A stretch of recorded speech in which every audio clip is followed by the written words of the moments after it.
వరంగల్ జిల్లా చిన్నారావుపేట మండలం పాపాయపేట గ్రామంలో లింగాల సాయిలు ఇంట్లో కాసిన 4 అడుగుల పొడవైన సోరకాయలు చూపరులను అబ్బరపరుస్తున్నాయి. సాయిలు భార్య సమ్మక్క హైదరాబాద్లోని బంధువుల ఇంటి దగ్గర నుంచి విత్తనాలు తీసుకొచ్చి ఇంటి ఆవరణలో నాటారు. 2-3 నెలలకు పాదు ఏపుగా పెరిగి కాపుకొచ్చింది. ఒక్కో పాదు 10కి పైగా సోరకాయలు కాస్తున్నాయి. వీటిని చుట్టుపక్కల వారు వచ్చి ఆసక్తిగా చూస్తున్నారు. హైదరాబాద్ నుంచి మా బంధువులతో తెప్పించాను. గింజలు తెప్పించి ఇక్కడ చిన్నగానే కాస్తని చెప్పని కూడా పెట్టినాము.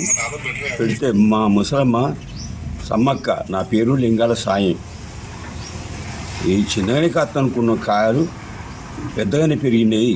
ఒక్కొక్క కాయ 4 మూలు ఉంటుంది ఒక కాయ. ఈ కాయ మేము దినంగా కూడా పక్క సైట్ వాళ్ళకు ఇచ్చినాము. పక్క సైట్ వాళ్ళు కూడా పట్టుకొని తింటుండ్రు. ఆ కాయ లెక్కనే ఈ కాయ ఉంటుంది, కానీ ఆ కాయ లెక్కనే ఈ కాయ ఉంటుంది, కానీ ఇది కాసేపు పొడుగ్గా వదనగా ఉంటుంది కాయ. దీంతో ఒక 4 కాయలు అయితే ఒక ఫంక్షన్ అట్టట్టుగా ఉంటుంది కాయ, అట్లా ఉంటుంది కాయలు. అయితే అయ్యలు వచ్చి ఈ కాయను చూసి ఫోటో తీసుకొని